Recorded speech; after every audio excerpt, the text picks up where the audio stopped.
And welcome to another bit of Star Wars. I'm just gonna try to pelt out about half of these in one or two sittings. Um, so moving right along, the TIE X2 is a prototype that they made.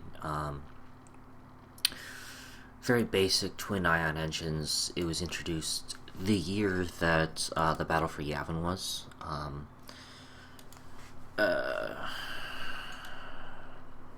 Most it comes with a hyperdrive. Combat software is slightly more advanced than the normal TIE fighter. It's got higher pilot visibility, so it's a lot easier to see things. Only the Imperial Navy used them. Uh, Not really a whole lot to talk about for this one. It didn't really appear too much and wasn't used much at all. Um, the TIE ground targeting, though, also known as the TIE GT Starfighter, it was a bomber, and it came with one laser cannon and a concussion missile launcher, which would be down at the bottom. It's a crew of one, and it could last for 2 days in the air. Not a huge amount to talk about for this one. The launcher didn't necessarily launch concussion missiles. It could fire 6 proton torpedoes, 18 air deployed mines, 2 cluster bombs, or up to 20,000 plastic leaflets in the case of propaganda.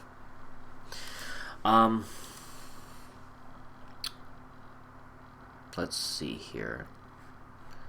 It didn't appear in the movies. So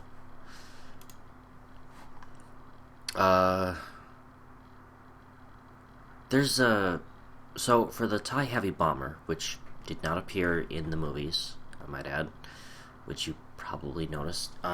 It did appear in the Galactic Battlegrounds.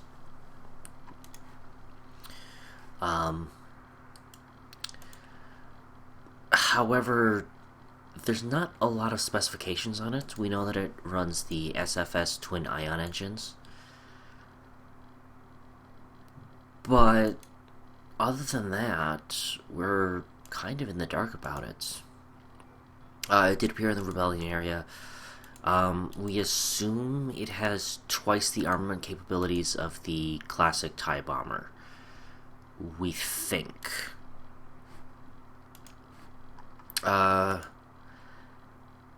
Interdictor is actually, we know a little bit more about that one.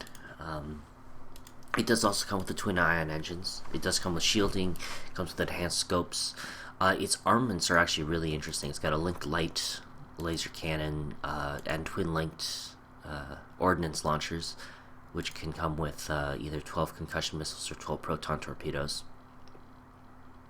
Plasma torpedoes, fletchet torpedoes, advanced homing missiles, twin-linked proton bomb bay, 16 proton bombs, cluster mines, ion bombs, crew of one.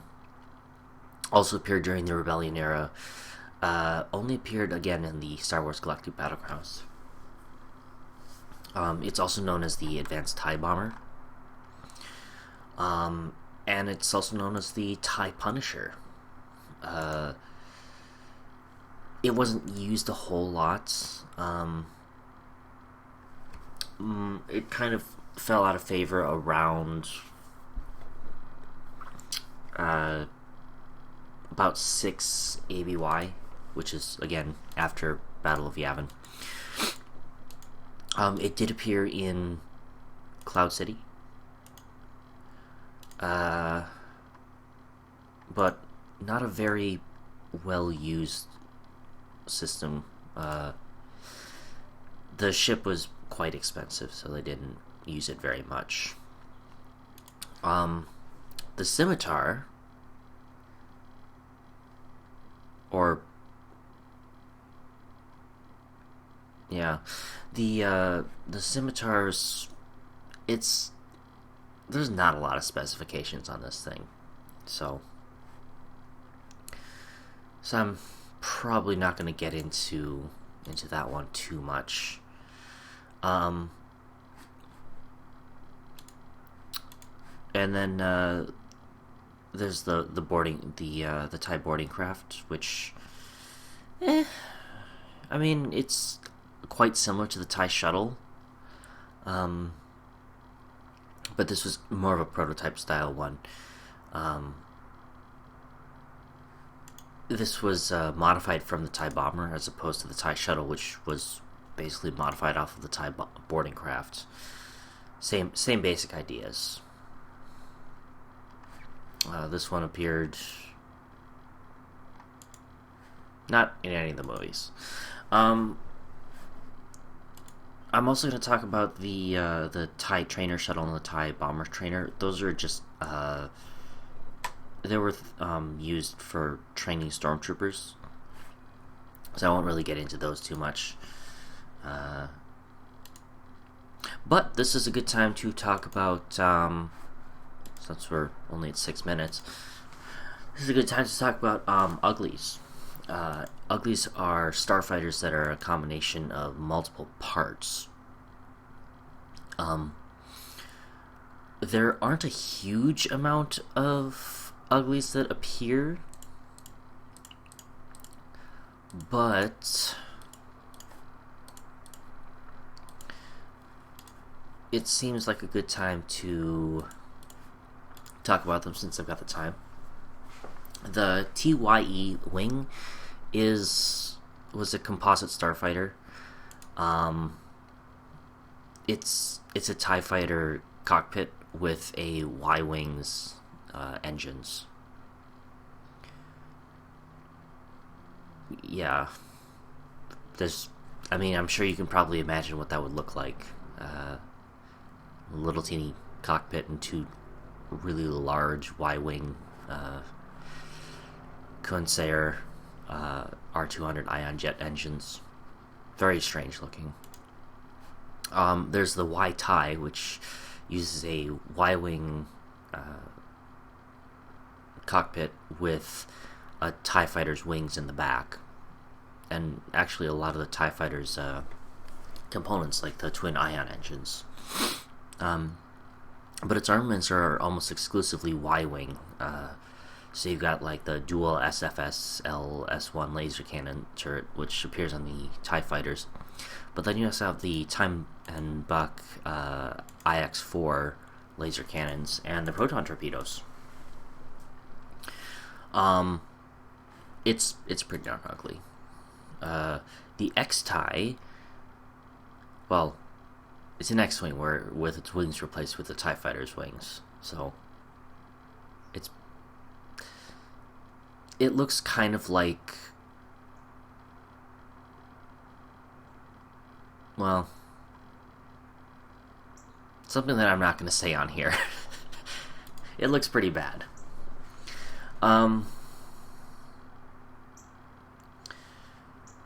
There's the X-Scepter, which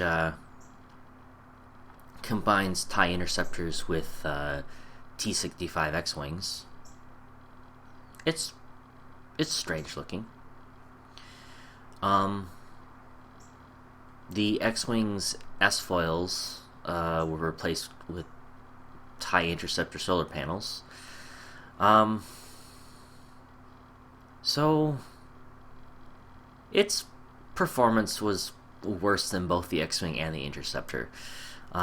Most of the ugly ships were designed and cobbled together by smugglers and other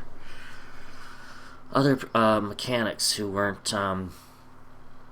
picking up damaged wreckage and turning them into spaceships. There's the Z-Scepter, which is a combination of the TIE Interceptor and the Z-95 Headhunter. It has most of the Interceptor's cockpit, though the cockpit has been gutted and replaced with component parts. The Z-95 Headhunter is the predecessor of the X-Wing. basically fell out of favor before episode 1.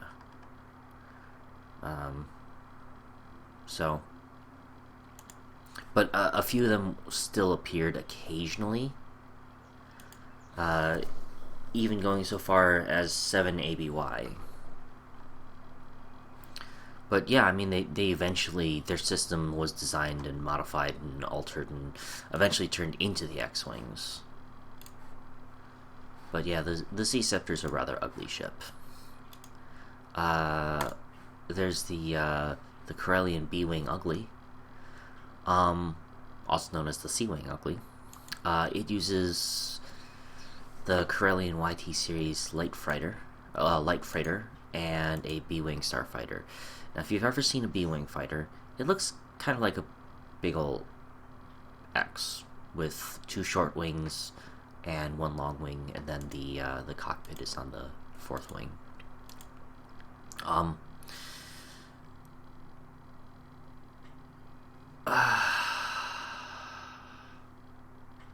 This one was...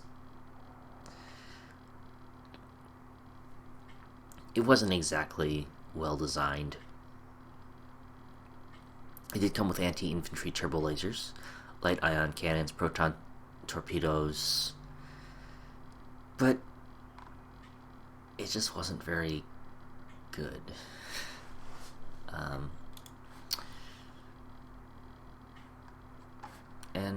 mean, really the only other thing to mention for this episode is that there's a lot of starfighters out there.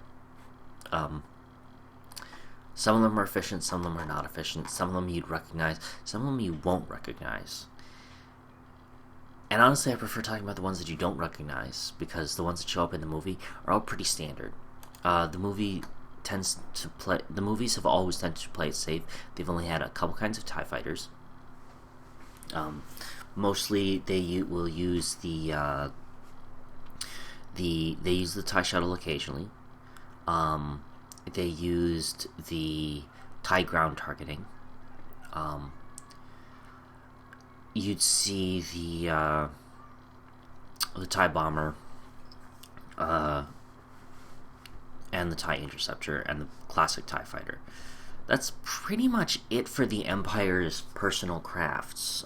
There was, of course, the Emperor's personal transport, Star Destroyers, Death Stars, that sort, that the Empire used. But the Empire played it very safe in the movies. Outside of the movies, the Empire was a lot more experimental, and they would try a lot more interesting things. So we'll get into more things, and maybe I won't talk about TIE fighters in the next episode. Who knows? Goodbye.